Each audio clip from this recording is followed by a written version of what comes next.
الحمدللہ رب العالمین والصلاة والسلام علی سید الانبیاء والمرسلین اما بعد فاعوذ باللہ من الشیطان الرجیم بسم اللہ الرحمن الرحیم۔ سورہ نور چل رہی تھی اور اس کی 6ٹھی آیت کی ابھی تفسیر شروع ہوئی تھی، اور اس میں ہم نے آپ کی خدمت میں عرض کیا تھا کہ اگر کوئی شوہر اپنی زوجہ کو زنا کی تہمت لگا دیتا ہے اور وہ گواہ بھی نہیں لا پاتا، اور وہ اگر بیان کرے تو بھی اس کے لیے مسئلہ ہے کہ اس کو پھر 4 گواہوں کے لانے کا کہا جائے گا، نہ لا سکے تو حد قذف کا معاملہ ہوگا، تو وہ کیا کرے گا؟ اس کے لیے شریعت نے یہ مقرر کیا ہے کہ یہ میاں بیوی جیسے قاضی کے پاس گئے یہ معاملہ لے کر، تو پہلے مرد کو آگے کیا جائے گا اور اس سے کہا جائے گا کہ آپ گواہ لائیں۔ اگر وہ گواہ نہیں لا سکتا تو اس سے کہیں گے کہ تم اللہ تعالیٰ کے نام کی گواہی دو کہ میں جو کہوں گا سچ کہوں گا۔ تو وہ کہے گا کہ میں اللہ کے نام کے ساتھ گواہی دیتا ہوں کہ جو میں کہوں گا سچ کہوں گا۔ 4 دفعہ وہ اسی طرح کہے، اور 5ویں دفعہ یہ کہے، یعنی وہ یہ کہے کہ جو کچھ کہہ رہا ہوں میں یہ بالکل سچ کہہ رہا ہوں، اللہ کے نام کے ساتھ میں گواہی دیتا ہوں۔ 4 دفعہ اقرار یہ کرے گا، اور 5ویں دفعہ وہ کہے گا کہ اگر میں اپنے قول میں جھوٹا ہوں تو مجھ پر اللہ کی لعنت نازل ہو جائے۔ پھر عورت سے کہا جائے گا ہاں بھئی تم اقرار کرتی ہو جو یہ تہمت لگا رہا ہے؟ اگر وہ کہے کہ نہیں میں انکار کرتی ہوں، ایسا تو کچھ بھی نہیں ہے، یہ جھوٹ بول رہا ہے، پھر کہا جائے گا اچھا اب تم 4 دفعہ گواہی دو۔ تو پھر وہ اسی طرح 4 دفعہ گواہی دے گی اس بات کی، وہ کہے گی کہ میں گواہی دیتی ہوں اللہ کے نام کے ساتھ کہ یہ شخص اپنے اس قول میں جھوٹا ہے، یہ غلط کہہ رہا ہے، اور 5ویں مرتبہ وہ کہے گی کہ اگر یہ اپنے قول میں سچا ہو تو پھر اللہ تبارک و تعالیٰ کا مجھ پر غضب نازل ہو جائے۔ مرد لعنت کا ذکر کرتا ہے اور عورت غضب کا ذکر کرتی ہے کہ اللہ کا غضب نازل ہو جائے۔ اگر یہ دونوں اس طرح لعان کر لیتے ہیں تو پھر قاضی ان دونوں کے درمیان جدائی کروا دے گا، اور یہ جو تفریق ہے یہ طلاق بائن ہوگی، ایک طلاق بائن۔ طلاق بائن کا مطلب کہ عورت فوراً نکاح سے نکل جائے گی، اب یہ عدت گزار کے چاہے تو پھر کسی اور مرد سے نکاح کر سکتی ہے۔ ہاں اگر ان میں آپس میں کمپرومائز ہو جاتا ہے تو دوران عدت بھی یہ شوہر اس سے نکاح کر سکتا ہے، نکاح کے ذریعے اس کو دوبارہ نکاح میں لے سکتا ہے۔ لیکن اگر عورت راضی نہ ہو، نہ مرد راضی ہو بالفرض، تو عدت گزر جانے کے بعد یہ پھر عورت کسی سے بھی نکاح کر سکتی ہے۔ تو لعان کے بعد جو قاضی کی طرف سے تفریق کروائی جاتی ہے، جدائی کروائی جاتی ہے، وہ ایک طلاق بائن ہے۔ اب اس میں پھر ہم ایک ترتیب لیتے ہیں کہ مثلاً شوہر آیا اور آنے کے بعد اس نے قاضی کے سامنے یہ کہا کہ بھئی یہ عورت جو ہے ایسی ہے، زانیہ ہے، یہ ہے وہ ہے، یا عورت نے جا کے مطالبہ کیا کہ میرے مرد نے مجھ پر زنا کی تہمت لگائی ہے، جو بچہ پیدا ہوا اس کا انکار کیا ہے، تو شوہر کو بلایا جائے گا اور اس سے کہا جائے گا کیا تم نے ایسا کیا ہے؟ وہ کہا ہے تو کہے گا ہاں میں نے کہا ہے، تو اس سے کہیں گے گواہ لاؤ، نہیں لا سکتا تو پھر یہ لعان کی صورت ہوگی کہ یہ دونوں چیزیں دونوں کھڑا کیے جائیں گے۔ پہلے شوہر 4 دفعہ گواہی دے گا اللہ کے نام کے ساتھ کہ وہ سچا ہے، 5ویں دفعہ یہ کہے گا کہ اگر میں نے جھوٹ بولا ہو تو مجھ پر اللہ کی لعنت نازل ہو۔ پھر عورت گواہی دے گی 4 دفعہ پہلے اللہ کے نام کے ساتھ کہ یہ شخص اپنے قول میں جھوٹا ہے، 5ویں مرتبہ یہ کہے گی کہ اگر یہ اپنے قول میں سچا ہو تو مجھ پر اللہ کا غضب نازل ہو۔ تو اس ترتیب کے ساتھ یہ لعان ہوتا ہے۔ اس کو اللہ نے بیان فرمایا کہ والذین یرمون ازواجہم، اور وہ لوگ جو اپنی عورتوں کو عیب لگاتے ہیں، ولم یکن لہم شہداء، اور ان کے پاس کوئی گواہ نہ ہو، الا انفسہم، سوائے اپنے آپ کے، فشہادۃ احدہم، تو ان میں ایک کی شہادت یعنی گواہی، 4 شہادات باللہ، اللہ تعالیٰ کے نام کے ساتھ 4 گواہیاں ہیں۔ کیا گواہی ہے؟ انہ لمن الصادقین، کہ بے شک وہ سچ بولنے والوں میں سے ہے۔ تو یہاں ان میں سے ایک سے مراد شوہر ہے۔ فشہادۃ احدہم، تو ان میں سے ایک کی گواہی یعنی شوہر کی گواہی، 4 شہادات باللہ، اللہ تعالیٰ کے نام کے ساتھ 4 گواہیاں ہیں۔ کس بات کی گواہی؟ انہ لمن الصادقین، کہ بے شک وہ سچ بولنے والوں میں سے ہے۔ والخامسۃ، اور 5ویں یہ، ان لعنت اللہ علیہ ان کان من الکاذبین، کہ بے شک اللہ کی لعنت ہو اس پر، یعنی اپنی طرف کہے گا کہ اس پر اللہ کی لعنت ہو، یعنی مجھ پر اللہ کی لعنت ہو، ان کان من الکاذبین، اگر وہ جھوٹوں میں سے ہے، یعنی شوہر یہ کہ اگر میں جھوٹوں میں سے ہوں تو مجھ پر اللہ کی لعنت۔ وَيَدْرَأُ عَنْهَا الْعَذَابَ، اور عورت سے یہ سزا جو ہے، یعنی زنا کی جو سزا ہے، یہ اس طرح ٹل جائے گی، ان تشہد 4 شہادات باللہ، کہ وہ عورت پھر گواہی دے 4 مرتبہ اللہ تعالیٰ کے نام کے ساتھ، انہ لمن الکاذبین، کہ بے شک یہ شوہر جو ہے، شخص جو ہے ضرور جھوٹوں میں سے ہے۔ والخامسۃ اور پانچویں یوں انا غضب اللہ علیہا کہ اللہ تعالیٰ اس پر غضب نازل فرمائے، یعنی عورت اپنے طرف اشارہ کرے گی اس پر غضب نازل فرمائے ان کان من الصادقین اگر یہ شخص سچوں میں سے ہو، یعنی یہ تو علیہا ضمیر غائب کی بیان فرمائی، جب وہ گواہی دیں گے تو پھر متکلم کے لفظ استعمال ہوں گے، یعنی عورت یہ کہے گی کہ اگر یہ شخص سچا ہے تو مجھ پر پھر اللہ کا غضب نازل ہو۔ وَلَوْلَا فَضْلُ اللَّهِ عَلَيْكُمْ وَرَحْمَتُهُ وَأَنَّ اللَّهَ تَوَّابٌ حَكِيمٌ اور اگر اللہ تبارک و تعالیٰ کا فضل نہ ہوتا تم پر اور اس کی رحمت نہ ہوتی تو مطلب معاملہ بہت ہی بگڑ جاتا۔ وَأَنَّ اللَّهَ تَوَّابٌ حَكِيمٌ اور یہ کہ اللہ تبارک و تعالیٰ تو بہت توبہ قبول فرمانے والا، حکمت والا ہے۔ تو اس سے معلوم ہوا کہ یہ بہت ہی نازک مسئلہ ہے کہ بعض اوقات غضب میں آ کر، غصے میں آ کر شوہر جیسے جھگڑا ہو گیا گھر میں تو زوجہ پہ اس طرح کی تہمت لگا دیتا ہے، تو یہ اس طرح ہرگز نہیں کرنا چاہیے، ورنہ اس کا اگر شرعی حل کی طرف جائیں گے تو بہت ہی زیادہ پیچیدگیاں بھی ہیں، سختی ہیں، اور اس کے بعد زندگی جو ہے وہ مزید اپنی حماقت کی بنا پر آزمائشوں میں مبتلا ہوتی چلی جاتی ہے۔ آگے جو یہ واقعہ بیان ہو رہا ہے یہ اصل میں سن تقریباً 5 ہجری میں غزوہ بنی مصطلق ہوا تھا۔ اس سے جب واپس آ رہے تھے تو سیدہ عائشہ صدیقہ رضی اللہ تعالی عنہا کو کوئی حاجت ہوئی، تو آپ حاجت کے لیے تشریف لے گئیں اور وہاں پر آپ کا ایک ہار گر گیا، آپ اس کی تلاش میں مشغول ہوئیں۔ پہلے دور میں جو ازواج مطہرات ہوتی تھیں یہ جیسے آپ نے دیکھا ہوگا پالکی یا ڈولی جس کو کہتے ہیں، جس میں پہلے زمانے میں وہ دلہن کو بٹھا کے لے کے جاتے تھے، اس قسم کی وہ ڈولیاں ہوا کرتی تھیں جس میں ازواج تشریف فرما ہوتی ہیں اور پھر ان کو اٹھا کر اونٹ پر رکھ دیا جاتا تھا اور پھر آگے سفر طے ہوتے تھے۔ تو سیدہ عائشہ تشریف لے گئی تھیں، جو جب قافلہ چلنے کی باری آئی تو آپ وہاں موجود نہیں تھیں، اپنے ہار کی تلاش میں مصروف تھیں۔ تو یہاں جو اٹھانے پر مقرر تھے اس ڈولی کو یا جو بھی پالکی وغیرہ تھی، انہوں نے جب اٹھایا تو سیدہ عائشہ صدیقہ رضی اللہ تعالی عنہا بہت کم وزن کی تھیں، تو ان کو یہ احساس نہ ہوا کہ اس میں کوئی بیٹھا بھی ہوا ہے کہ نہیں ہوا، اور وہ مخاطب تو کرتے ہی نہیں تھے، بہت ہی مطلب پردے کا اہتمام اور انتہائی ادب اور احترام ہوتا تھا، تو انہوں نے وہ پالکی اونٹ پہ رکھی اور قافلہ آگے روانہ ہو گیا۔ اب سیدہ عائشہ صدیقہ رضی اللہ تعالی عنہا پیچھے سے تشریف لائیں تو آپ نے دیکھا کہ قافلہ وہاں سے جا چکا ہے،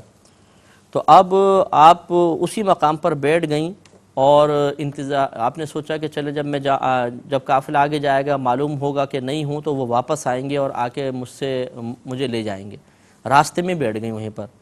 تو یہ ایک دستور ہوتا تھا پہلے قافلوں کا کہ ایک شخص قافلے کے کافی پیچھے پیچھے چلتا تھا،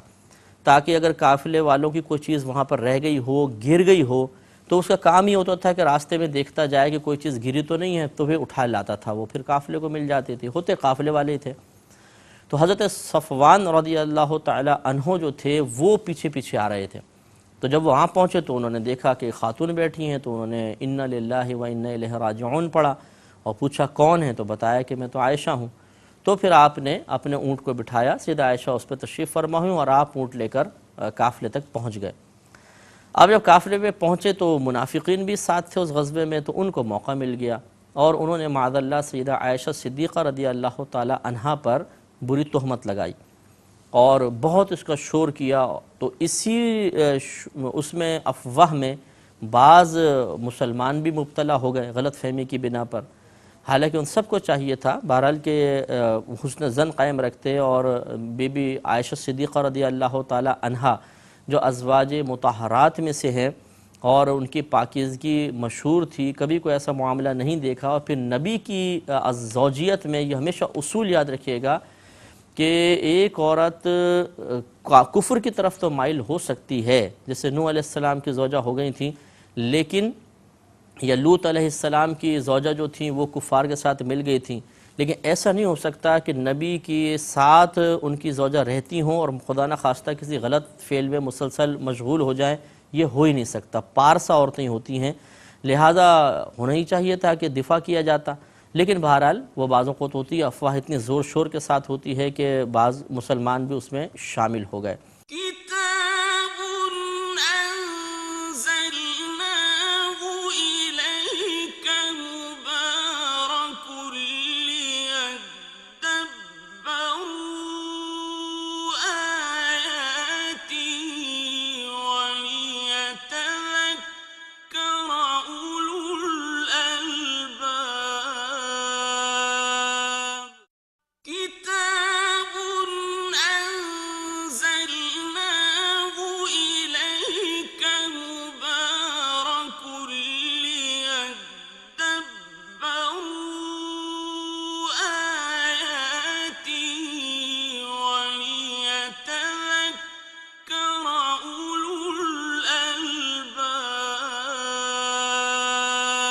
اور منافقین نے اس بات کو بہت ابھارا۔ اب جب سیدہ عائشہ صدیقہ رضی اللہ تعالیٰ عنہ کو تو پہلے پتہ نہیں چلا، لیکن جب دیر سے آپ پہنچیں اسی غم کی وجہ سے آپ بیمار ہو گئیں اور تقریباً 1 ماہ تک آپ بستر پر رہیں، اور پھر کسی طرح مصطح رضی اللہ تعالیٰ عنہ نے آپ کو بتایا کہ اس طرح افواہ چھوڑی گئی ہے منافقین نے، تو اس سے آپ اور زیادہ بیمار ہو گئیں، اور نبی کریم صلی اللہ علیہ وسلم نے پھر 1 ماہ تک آپ سے تعلق نہ رکھا، اور خود نبی کریم نے براءت کا اظہار نہیں فرمایا،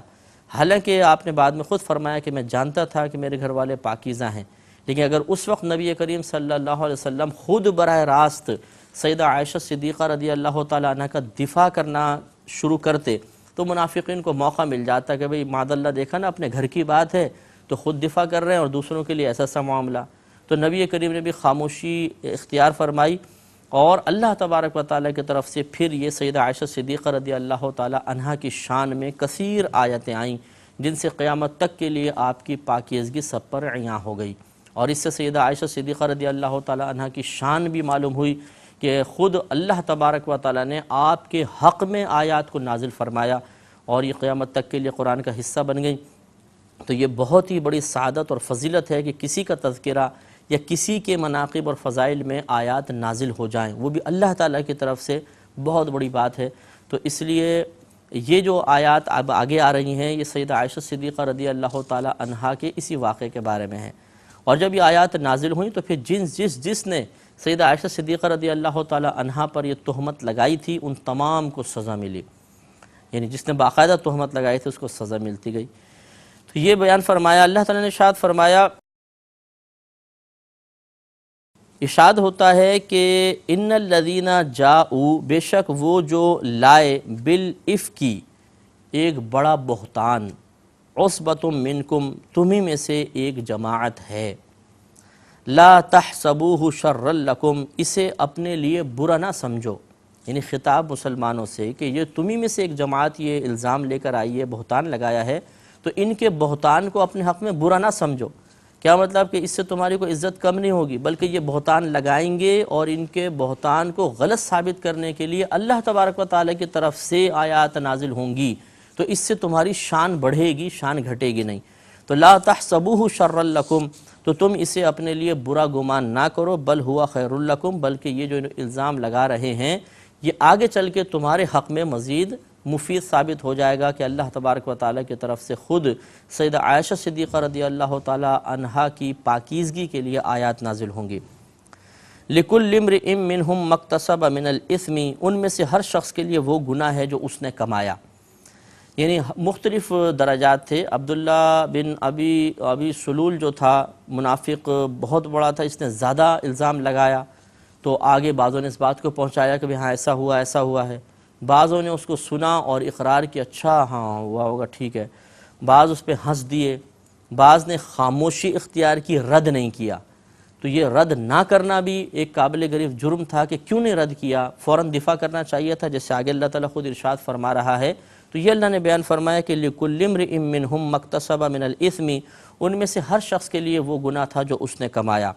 وَالَّذِي تَوَلَّى كِبْرَهُ مِنْهُمْ لَهُ عَذَابٌ عَظِيمٌ، اور وہ جو ان میں سے وہ کہ جس نے سب سے بڑا حصہ لیا تھا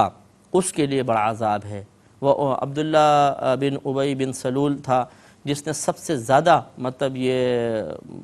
خرافات بکی تھیں، اس کے لیے سب سے بڑا عذاب تھا۔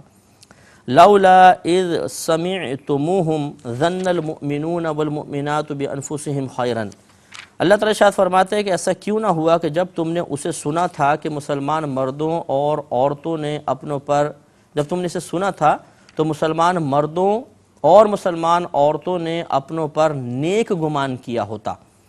یعنی ایسا کیوں نہیں ہوا کہ جب تم نے یہ بات سنی تو جو اپنے مسلمان مرد اور عورتیں ہیں، یعنی سیدہ عائشہ صدیقہ رضی اللہ تعالیٰ عنہ خاص طور پہ مراد ہیں، ان کے بارے میں فوراً تم نے نیک گمان کیا ہوتا۔ وقالو، اور کہتے، ھذا افک مبین، کہ یہ تو کھلا بہتان ہے، کھلا الزام ہے، فوراً کہنا چاہیے تھا، حسن ظن قائم کرتے ہوئے ایسی دیر کیوں کی۔ اس سے معلوم ہوا کہ اگر کوئی پاکیزہ فطرت شخص ہے اس پر کوئی الزام لگائے تو ہمیں فوراً دفاع کرنا چاہیے، رد کرنا چاہیے کہ نہیں آپ غلط کہہ رہے ہیں، وہ ایسا نہیں ہے، پاکیزہ فطرت ہے، یہ نہیں کہ اچھا بھائی ہو سکتا ہے غلطی ہو گئی ہو، یہ بھی مناسب نہیں ہے، پہلے اس کا دفاع کرنا چاہیے تاکہ وہ بات عام نہ ہو، اس شخص کی حوصلہ شکنی ہو۔ ہوتا یہ ہے کہ بعض اوقات کوئی ایک الزام تراشی کرتا ہے، ہم اس کو آگے پہنچا دیتے ہیں، فلاں اس کے بارے میں ہی کہہ رہا تھا۔ اس طرح ایک نیک آدمی، پرہیزگار آدمی، متقی آدمی کے بارے میں باتیں مشہور ہو جاتی ہیں اور بہت سخت نقصان ہوتا ہے، اس کی عزت نفس مجروح ہوتی ہے۔ پھر بعد میں وہ وضاحتیں کرے، وہ ایک الگ بات ہے، وہ وضاحت بھی کس کس تک پہنچے گی یہ بھی اچھی طرح ہم سمجھتے ہیں، بعض اوقات نہیں پہنچ پاتی اور بات آگے بڑھتی چلی جاتی ہے۔ اس لیے اگر جیسے خاندان کے اندر ہوتا ہے، کوئی نیک ہے، عورت ہیں، مرد ہیں، اور کوئی ان کے بارے میں بری بات کہتا ہے تو سب سے پہلے تو حوصلہ شکنی ہی کرنی چاہیے کہ نہیں بھئی ہم تو حسن ظن قائم رکھیں گے، آپ ایسا نہ کریں۔ پھر الگ بات ہے کہ کوئی بڑے بیٹھتے ہیں یا کوئی معاملہ آگے بڑھتا ہے، تحقیق ہوتی ہے، تو ایک الگ سلسلہ ہے کہ اس کے بعد پھر اور کوئی طریقہ اختیار کرنا ہوتا ہے تحقیق کے بعد۔ لیکن تحقیق سے پہلے دفاع کرنے کا حکم ہے اور اپنے مسلمان بھائی یا بہن سے حسن ظن قائم رکھنے کا حکم ہوتا ہے۔ آگے ارشاد فرمائے کہ لولا جاءوا علیہ باربعۃ شہداء، اس پر 4 گواہ کیوں نہیں لے کر آئے، یعنی جنہوں نے بہتان لگایا اس پر 4 گواہ کیوں نہیں لے کر آئے۔ فَإِذْ لَمْ يَأْتُوا بِالشُّهَدَاءِ فَأُولَٰئِكَ عِندَ اللَّهِ هُمُ الْكَاذِبُونَ، تو جب وہ گواہ نہ لائے تو وہی اللہ تعالیٰ کے نزدیک جھوٹے ہیں۔ یہ ایک معیار ہے کہ 4 گواہ لے کر آؤ، اور 4 گواہ لے کر نہیں آ سکتے تو بالفرض اگر تم نے کسی کو معاذ اللہ زنا کرتے بھی دیکھا ہے تو پھر تم اس کی گواہی مت دو، کیونکہ اگر گواہی دو گے تو تمہیں لازم طور پر اس گواہ لانے پڑیں گے، نہیں لاؤ گے تو حد قذف جاری ہو جائے گی۔ تو پھر یہ مسلمان بھائی کا پردہ رکھیں آپ، ٹھیک ہے، اور کسی طریقے سے اس کی اصلاح کا سامان ضرور کرنا چاہیے، لیکن اب اس کی بات کو مشہور نہیں کر سکتے ہیں ورنہ خود سزا ملے گی۔ انشاءاللہ اس پر کلام جاری رہے گا اگلے پروگرام میں۔ وآخر دعوانا ان الحمدللہ رب العالمین۔